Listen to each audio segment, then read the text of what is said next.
Ladies and gentlemen, boys and girls, humanoids of all descriptions, welcome to the channel. I'm Cap. This is my place. For this month's railroad video, our update, I've got a section of floor finish off here, and I've got some of the materials already cut for the next section of raised flooring. Over here, let me zoom out for you.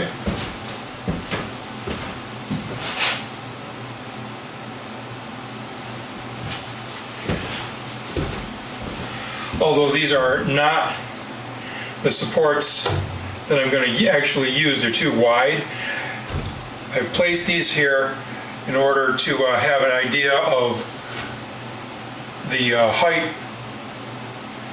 of the scenery and the sub-road bed for the track that'll be over here.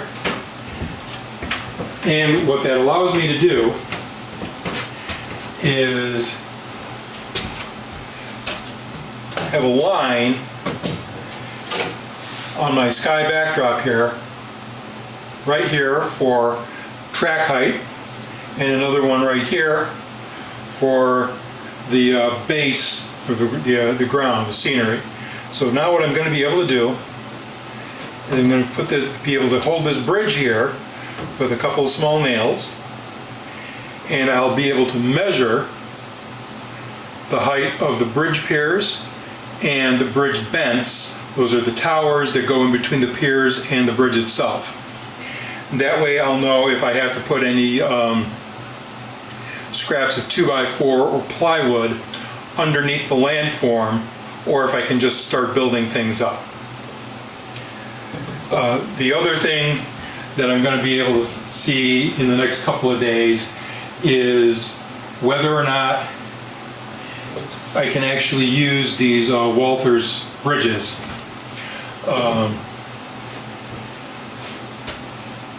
And maintain the curvature I need for the main line and for this area down here.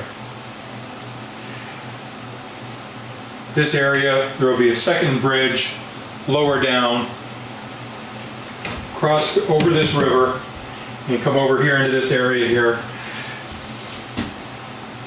This one I'm going to keep a little bit of a secret until it's done. But let's take a look at what's actually constructed and how I kept things straight. All right, so here we are. What we've got is a Walther's Shinohara Code 83 number 6 turnout. It's a left-hander, and attached to it we have Code 83 Flex Track. As we come down this way, I'm going to put you guys down.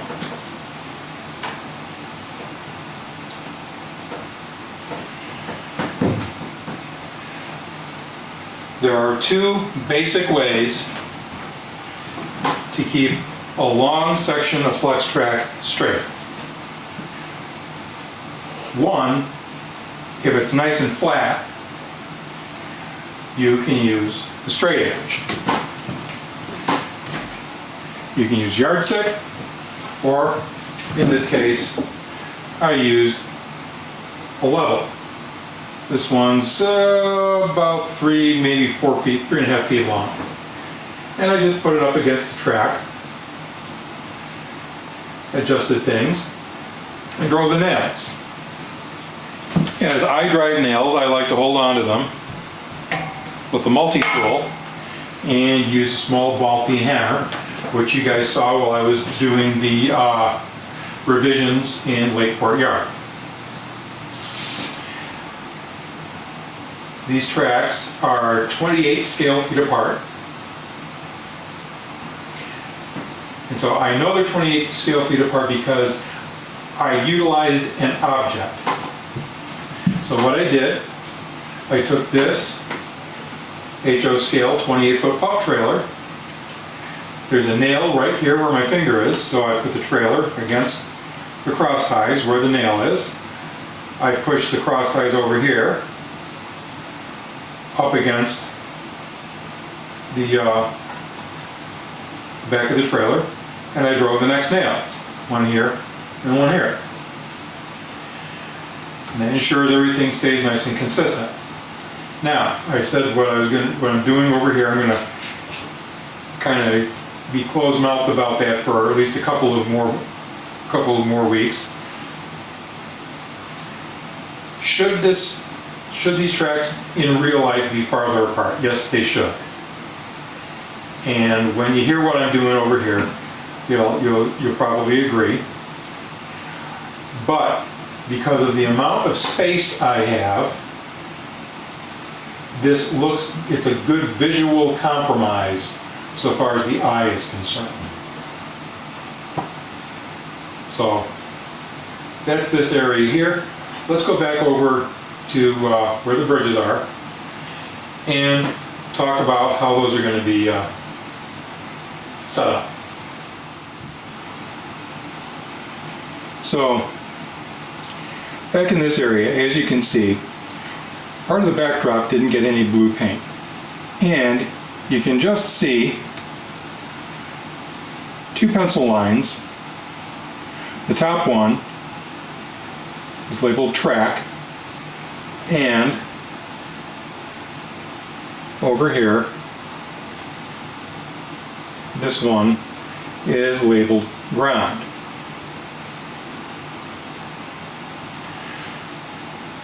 So the main lines will cross this river area at the level where it says track. And in here you can see I've driven a 1/2 inch track nail in 2 places, and I've used that to locate the top of the bridge deck. I then measured from the bridge deck down to the plywood that's going to make up the substrate for the scenery, and that's a distance of 14¼ inches, including the thickness of the bridge, the stringers and all of that.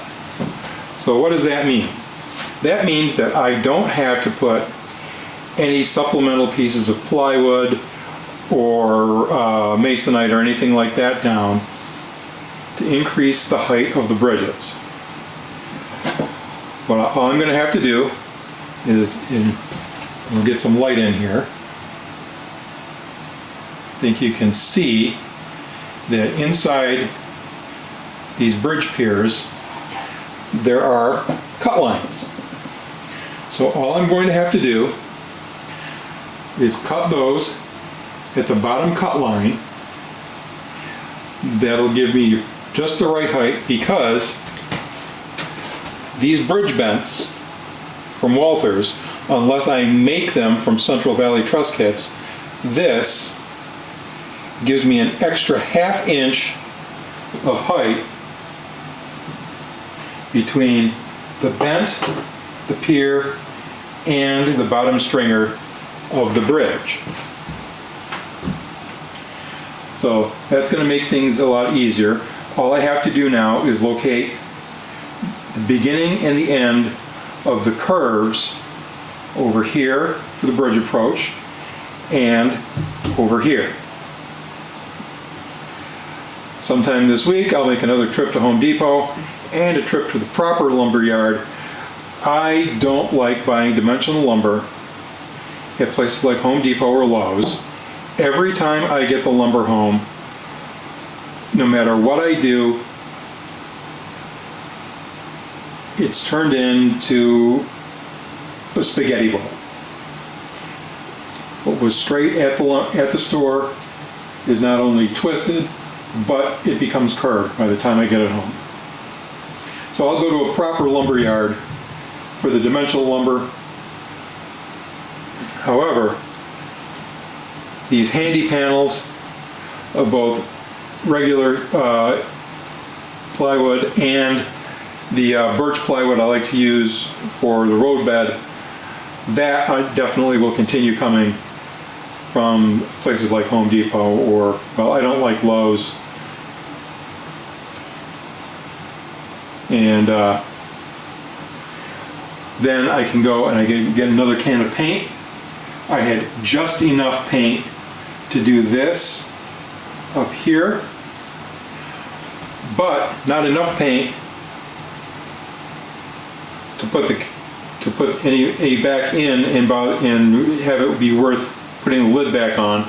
So I simply went and painted this down here just to use up the last of it. So that's this month's update down here in the railroad. If you're enjoying the series, please remember to like, share, and subscribe, and we'll see you next month. And bye-bye.